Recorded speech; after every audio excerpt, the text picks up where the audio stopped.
दोस्तों, आज की कहानी है सासू माँ में ननद जी को क्या दूं सलो। दोस्तों, कहानी को शुरू करते हैं। सरिया एक पढ़ी लिखी होनहार लड़की थी। एक सरकारी नौकरी में उस पद पर कार्यरत। थोड़े समय में उसके माता पिता ने उसकी सरकारी नौकरी वाले ही एक लड़के आदित्य के साथ शादी करा दी। आदित्य चार भाई बहनों में सबसे बड़ा था। एक बहन की शादी हो चुकी थी। सरिया के माँ बाप ने हैसियत से बढ़कर अपनी बेटी की शादी की। ससुराल वालों की आव भगत में कोई कमी नहीं छोड़ी। सरिया के माँ ने एक दिन शादी की तैयारियों के बीच उसे अपने पास बुलाया और कहा, बेटा ये देखो, मैं दो साड़ियाँ लाई हूँ, एक जैसी, बस रंग अलग है। एक तेरे लिए और एक तेरी ब्याहली ननद के लिए। आगे माँ ने कहा, बेटा ननद भाभी के रिश्ते नाजुक होते हैं, तो लेन देन में कमी कभी मत रखना। सरिया ने माँ की बात गांठ बांध ली। नियत दिन पर शादी भी हो गई और सरिया अपने ससुराल आ गई। अगले दिन उसकी सास ने उससे कहा, लाओ बहू, जो कपड़े तुम्हारी माँ ने सबके लिए दिए हैं दे दो, ताकि मैं अंशिका को विदा कर दूं। सरिया ने दोनों साड़ियां निकाल कर कहा, मम्मी जी, दीदी को इनमें से जो कलर पसंद हो वो रख लेगी और दूसरी मैं अपने लिए तैयार करवा लूंगी। इसी के साथ सरिया ने अपनी छोटी ननंद, देवर, ननदोई, सास ससुर और पति के जो कपड़े उसकी माँ ने दिए थे वो भी अपनी सास को दे दिए। सासू माँ सब लेकर नीचे चली गई। थोड़ी देर बाद जब सरिया नीचे आई तो क्या देखती है कि जो साड़ी वो अपनी ननद के लिए लाई थी वो वही एक कोने में पड़ी हुई है और ननद रानी अपनी पैकिंग पूरी कर चुकी है। सासू माँ से पूछने पर उन्होंने दो टुक सा जवाब दिया, अरे वो क्या है, हमारी अंशिका तो साड़ियाँ पहनती नहीं है, तो उसने ये साड़ी छोटी को दे दी और खुद उसका जोड़ा रख लिया। सरिया ने कहा, मम्मी जी, मुझे नहीं पता था कि दीदी साड़ियाँ बिल्कुल नहीं पहनती। कोई नहीं, मैं उनके लिए कोई और अच्छी सी ड्रेस ला दूंगी, पर वो जोड़ा तो मैं कुंवारी ननंद के हिसाब से लाई थी, वो दीदी के ससुराल में अच्छा नहीं लगेगा। काफी मनवार करने के बाद भी जब उसकी सास नहीं मानी तो उसने ये बात अपनी माँ को बताई। तो उन्होंने उसके पति और सास से बात की, पर उसकी सास ने ऐसे जताया कि कोई बात नहीं, एक ड्रेस ही तो है। फिर बात आई गई हो गई। शादी के बाद पहला रक्षाबंधन आया। आदित्य की नौकरी मुंबई में थी, इसलिए वही रहता था, छुट्टियों में ही आ पाता था और सरिया दिल्ली में रहती थी।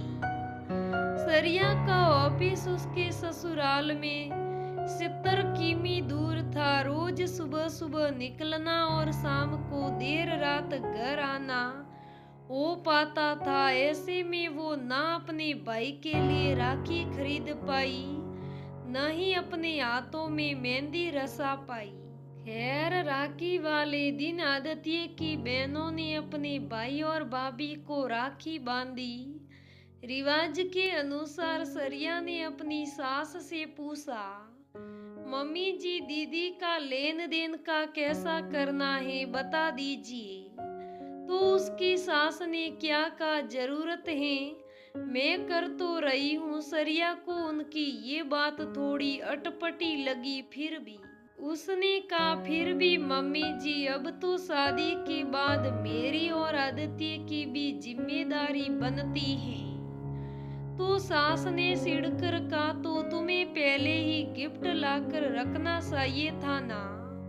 अपनी ननद के लिए सरिया को इस बात से बहुत चोट पहुंची और उसकी आंखों में पानी आ गया। फिर भी उसने बात को संभालते हुए कहा कि मम्मी जी, आप देख रही हैं, पिछले एक हफ्ते से मैं ऑफिस निकल जाती हूँ और जब तक वापस आती हूँ तो मार्केट बंद हो जाती है। मैं तो अपने भाई के लिए राखी भी नहीं खरीद पाई हूँ अभी तक। सास ने तुनक के कहा, हाँ हाँ सब देख रही हूँ मैं।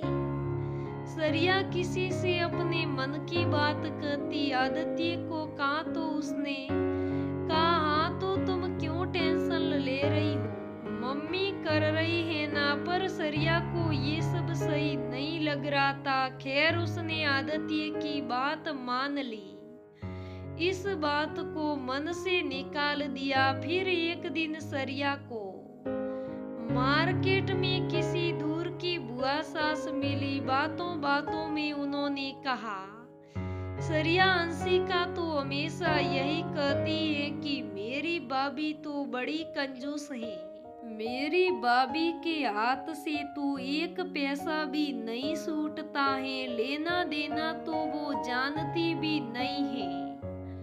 ये बात सुनकर तो सरिया अवाक रह गई। घर आते हुए बस यही सोच रही कि ये कैसे रिश्ते हैं जहाँ इंसान सही गलत बताना तो दूर, जब भी खुद कुछ सही करना चाहा तो उसे रोक दिया। फिर इसलिए कि सबसे ये कह सके कि हमारी भाभी तो बहुत कंजूस है, इतना कमाती है फिर भी हम पर नहीं खर्चती। मन ही मन बस यही सोचती रही कि माँ की शिक्षा पर अमल कैसे करूंगी, जब सास और ननद का उद्देश्य सिर्फ उसको बदनाम करने का है। दोस्तों, ये ननद भाभी का रिश्ता भी बहुत अजीब होता है। इसमें ज्यादा दे तो भी प्रॉब्लम बोलते हैं, हमारे बेटे के पैसे इसके पास बहुत हैं। घर वालों के मन में तरह तरह के सवाल उठते हैं और न भी दे तो बोलते हैं कुछ देती लेती नहीं, कंजूस है। अरे एक नारी करे तो क्या करे, उसका भी कुछ सम्मान की जरूरत होती है। ननंद मुंह पर तो बोलती है, ज्यादा जरूरत नहीं, और बाकी लोगों के सामने बोलती है मुझे कुछ देते नहीं भाभी। तो दोस्तों, ऐसा तो बिल्कुल नहीं करना चाहिए। दोस्तों, कहानी कैसी लगी मुझे कमेंट